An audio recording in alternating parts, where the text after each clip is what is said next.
Դիանա մի հենվի, հա, այս կահույքին 15000 եվրո արժի, մենակ այս կահույքը, իտալականը։ Չեմ կպնում, էլ ինչ չի կարելի կպնել։ Դիան, այս բնակարանը պետքա առնի այն մարդը, ով որ կարևորում է որակը, որովհետև այս տանը ամեն ինչը շատ բարձր որակի է։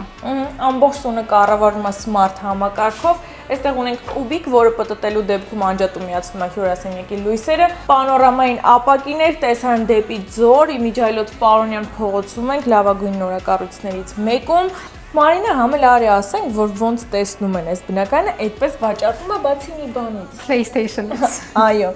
Ինչպես տեսնում եք, մեծ է, լուսավոր է ննջասենյակը պանորամային ապակիներով, king size-ի մահճակալ։ Շատ հարմար է դեպ։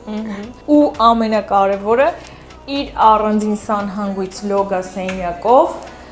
լվացքի մեքենա կա, չորանոց կա ու լվացարաններն եք, ինչ հետաքրքիր են։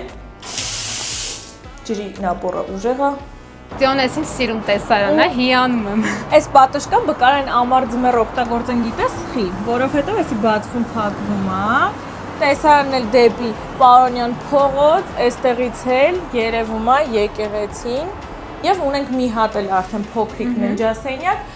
Կահավորված չի դեռ, բայց կարող եք ձեր ցանկությամբ կահավորել ու իդեպ նշեմ նաեւ, որ տան ամբողջ հատակը տաքացվող է։ Սա էլ նախասրահն է մեծ պահարաններով ներկառուցված ու հյուրերի սանհանգույցով։